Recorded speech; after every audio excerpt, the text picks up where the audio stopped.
The adventure continues this week on Ford Outfitters. Here in south central Georgia, we got the eastern strand of the wild turkey. He's an extremely fun bird to hunt and can be very challenging. This is perfect habitat for them. They've got everything from agriculture, farm fields, they've got thick brush for nesting. And I've chosen one of the most difficult ways to hunt a turkey with a bow.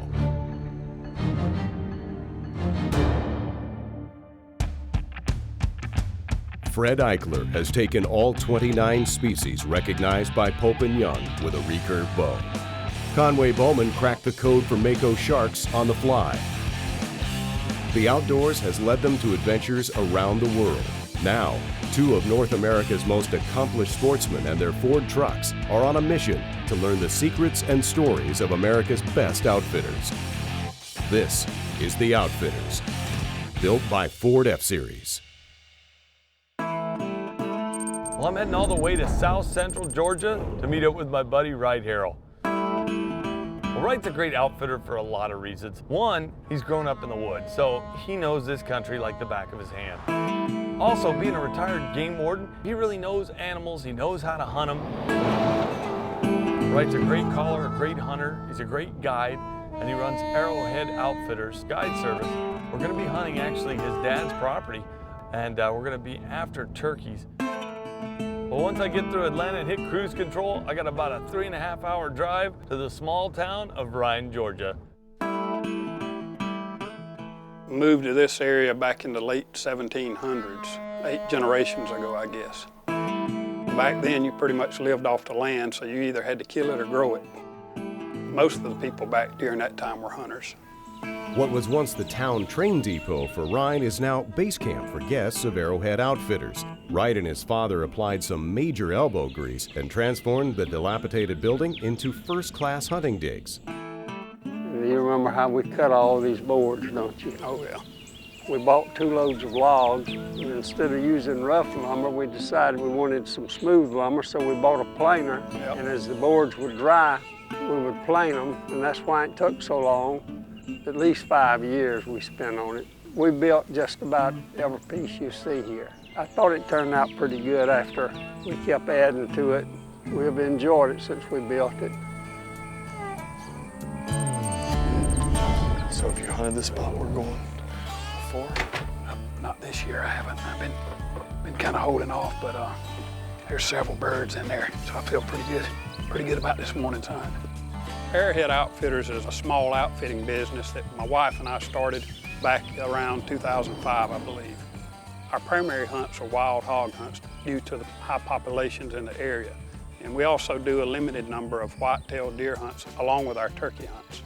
The first morning, the area that we're going to be hunting in is just off of a cypress pond. These turkeys have been roosting pretty close to where we're going to be hunting, so we're going to have to slip in pretty early, as quiet as possible. We're going to try to get a couple of decoys out and ease into the blinds before they know we're in there. Most of the time, my role is just strictly the guide, and I normally will do the calling. On this particular hunt, we're going to set up 2 blinds to try to increase the odds on getting a bird. Besides being fun because we can see each other, we're gonna both be calling. By calling from 2 different locations, we're hoping that a gobbler hears that, and it just adds more realism to the setup. So we think that'll increase the odds of one or both of us getting a shot. Before light, we started hearing this one gobbler gobbling on the roost.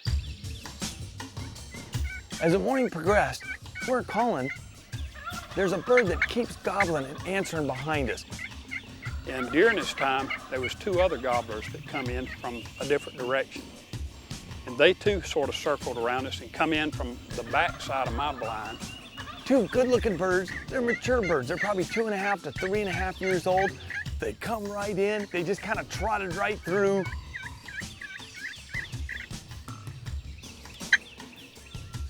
Something about the setup they didn't quite like, but they came literally walking right through the 2 blinds.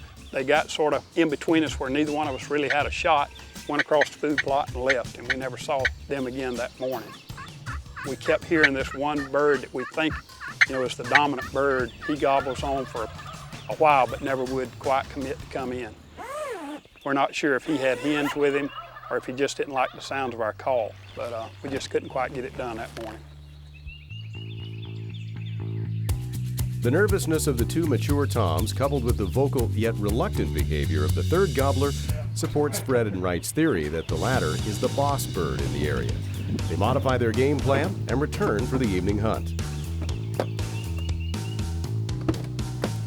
Here, don't put your bow in the seat. Reach under there. There's a little lever. It'll lift it up. I don't want your bow falling off and hitting mine. Yeah, we wouldn't want to give you an excuse for a miss or something like that, would we? But we were close this morning, buddy. I mean, literally, you put us in the right spot. I think we both called those birds in. It worked out great. And if we had a shotgun, it would have been done. yeah. To coerce the dominant bird, Fred employs a strutting gobbler decoy with a natural fan that should pose a threat to his reign.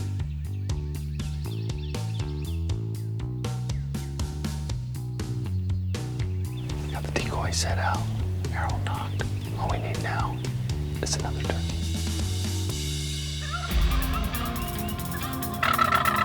Will a more aggressive approach incite a reaction from this cagey eastern gobbler when the Outfitters returns? The Outfitters is brought to you by the Ford F-150, the future of tough.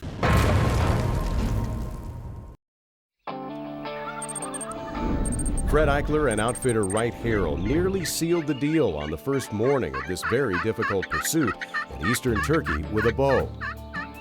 Alas, the two mature gobblers stayed just out of archery range. Now another tom has their attention, and they've returned for the evening hunt with a new strategy. We were pretty optimistic given the fact that we did have some pretty good action in the morning, but as it normally goes, turkey hunting in the afternoon can be tough. And we thought, let's try and call a little less and see if we can lure in that big bird. So we would only call about every 20 to 30 minutes. We'd make a few yelps here and there. We might cut at the bird, which is kind of a yelp, yelp, yelp, yelp, yelp, yelp, yelp. You know, it's a hen that's getting ready to breed. It means she's saying, hey guys, I'm ready. Bird just answered over here. That afternoon, we actually did have a gobbler, and I think, again, it was that dominant bird we're calling. We had a hen come in, and that was one thing that kind of really got my hopes up. She come in and fed for 30 minutes, I guess, out in the food plot in front of us.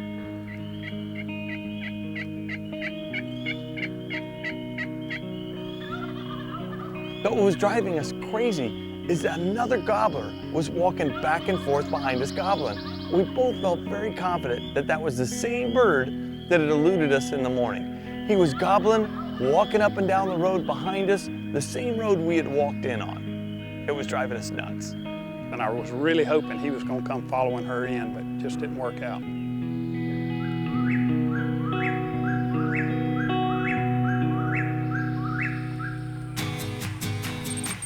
Eastern turkeys are early risers. Fred and Wright leave well before sunup to race to the roost tree.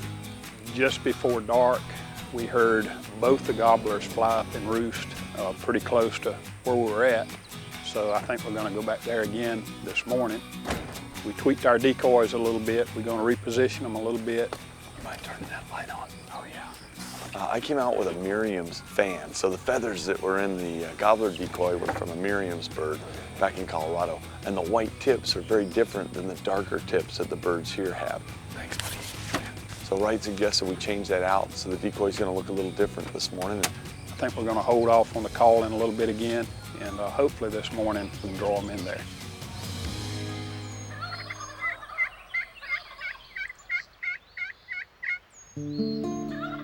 They were gobbling like fiends. We got in there this morning, and it was hard not to call. It was hard for both me and Wright because you want to answer. So we just both let out a few calls. It wasn't too long before we look up, and coming down the food plots, probably these same two-year-old gobblers. When they first saw the decoys, it was like they kind of got excited to see them, and as they started coming toward them, I think they saw the fan on this strutting gobbler, and all of a sudden they said, whoops, we may be in the wrong place. You know, I think these birds may have been beaten up by this boss bird we're hearing because one, they're not gobbling. That tells me that they're not the dominant birds. The other thing is, when they saw the strutting bird in the field, and they gave him a pretty wide berth, they decided to get out of town. And they took off through the trees and walked right out of our life at a fast trot. You know, it's all about strategy, and any hunt is a lot like a chess game. You're trying to make a move and you're trying to anticipate what the animals are gonna do. Me and Wright decided, since we keep hearing that big bird gobbling up and down the road we're walking in on, we decided to split up. I was gonna go set up my blind over there, and Wright was gonna stay where we had been to see if the bird came into that field. So we set the blind up, put a couple of decoys out. We're set up, everything looks great. But will this fickle spring weather thwart their best laid plans? When the Outfitters returns. The plot thickens in the spring turkey woods for Fred and Wright. Fred Eichler is realizing these Georgia Toms ain't no fools. But his guide is a man with a plan. What we have here is we set up in an intersection. We got the decoy out here. We got actually 3 roads coming together right here. We can see down the road in front of us probably 100 yards. See down this one about 50, and we can't really see down this other one very far at all. But Fred is set up about 100 yards or so down at the next intersection. He's got a similar setup. Hopefully between these 2 spots, we'll have some action this afternoon.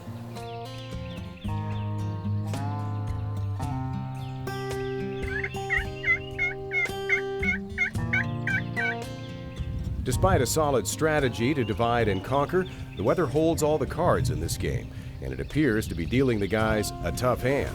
Well, we've been sitting here a few hours at the new spot, and unfortunately we haven't heard anything and haven't seen anything. The birds could have moved out of this area as well, too. It's hard to say. Birds travel a lot this time of year. They're in the middle of their mating season, so they just may not be here. It's pretty funny. We can hear crows, owls, just no turkeys. That afternoon was just one of those dead quiet afternoons. We didn't see a turkey and we didn't hear a turkey.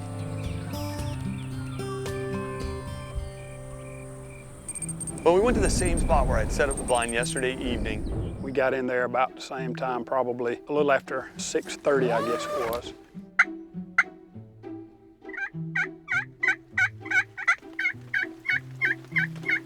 This morning, it looked great at first, and then the rain started to come.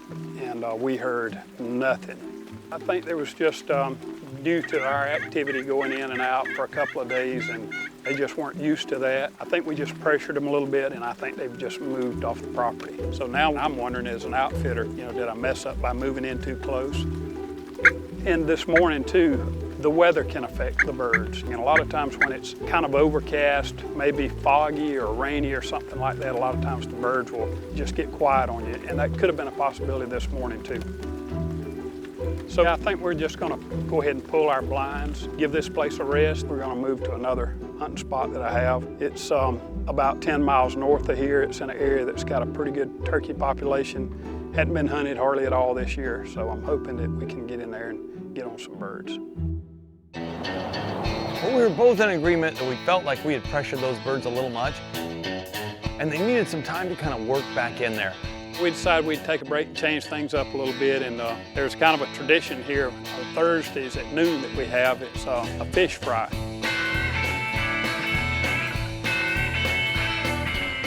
This thing was started about 43 years ago by my father and a good friend of his, and pretty much every Thursday since then they've been getting together with a group of men in the area and cooking some fried catfish. What was kind of fun is we come rolling in there in the brand new 2015 F-150, and these guys go nuts. Even Wright's dad came over, like, let me see the new truck. So I'm showing him all the cool features. It's a push button start.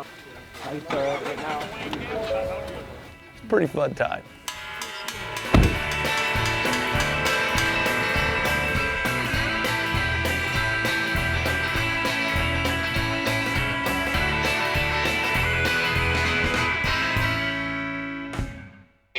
On a cool, foggy morning, the outfitter is starting to feel the heat. As an outfitter, you've always got the pressure on you of trying to get your client the animal. And at this point, I'm feeling quite a bit of pressure.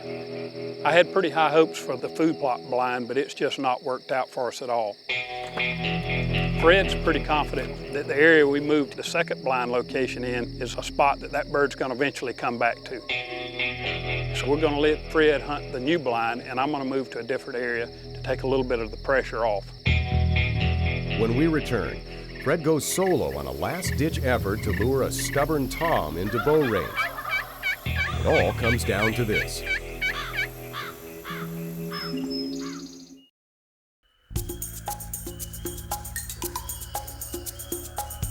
It's down to the wire for Wright Harrell and Fred Eichler on their Eastern Gobbler bow hunt.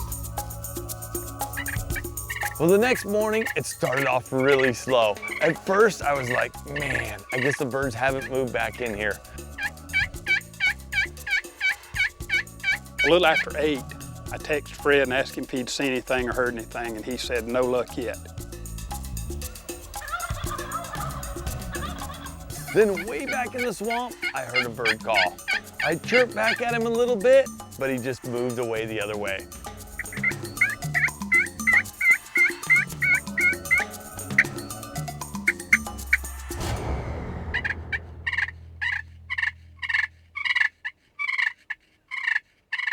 So I sat there, and about every 20 to 30 minutes, I'd make a little peep, I'd call a few times.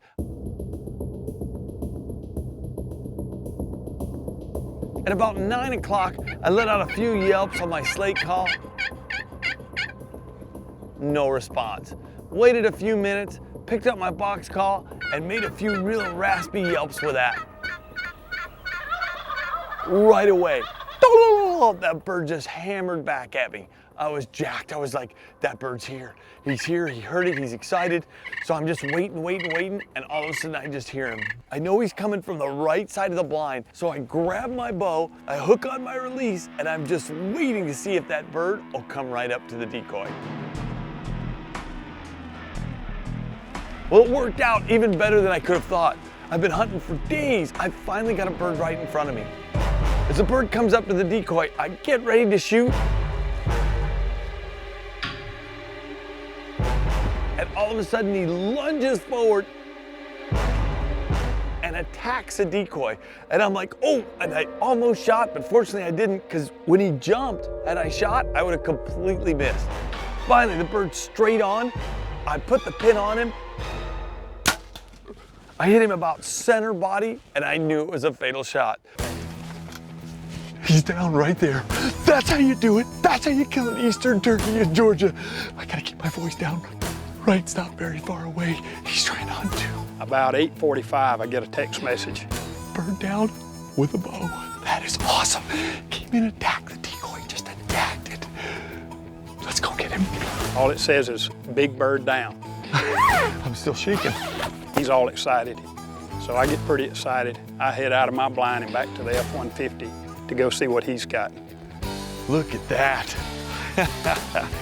That is awesome. Big, pretty eastern bird in Georgia. Look at that. Look at his tail feather. That's the fan. That's what they use to display and attract hens. He is absolutely gorgeous. Iridescent feathers, you know, on his head. This is the snood, and that gets enlarged with blood and swells up when they're in the breeding season. These are the wattles, and he's just gorgeous. Here's the beard. That's the part that hardcore trophy turkey hunters, that's what they're after, a big long beard. That guy's probably got almost an 11-inch beard. And here's the business end. Look at the spurs on that bird. That is beautiful, sharp, and that's what he was attacking that decoy with. And this is exactly what we wanted.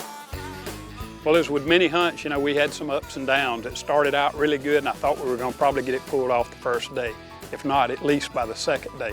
But by that second day, things were starting to kind of take a turn for the worse for us. And just when we thought things were kind of about over with, Fred's persistence and willingness to set in the blind paid off, and he got the dominant bird that we were after. First thing I say, I think, was Fred's teeth and a big smile coming down the road, and I could see a turkey fan waving over his head as he's got this big gobbler slung over his shoulder. Did it? Oh, that looks like a good one. Oh, I got that big rascal. He came in. It was unbelievable. Oh, he's got some hooks on him. Look at those spurs. Do you see them? Here in south central Georgia, we got the eastern strand of the wild turkey. He's an extremely fun bird to hunt and can be very challenging. I think here in the state we estimate have somewhere between 330 or 335,000 birds, which is maybe down just a little bit, but overall we still got a really good turkey population. I was at full draw and I'm getting the pin on him, and I'm just getting... You know, the best part of any hunt is the camaraderie, hanging out with friends and meeting new people, watching sunrises and sunsets. And on this trip, it had a little bit of everything. An additional little icing on the cake was the fact that I had a beautiful turkey to take home. Thank you, man. I appreciate it, buddy. So I'm gonna enjoy some great meals, compliments of one big Eastern turkey.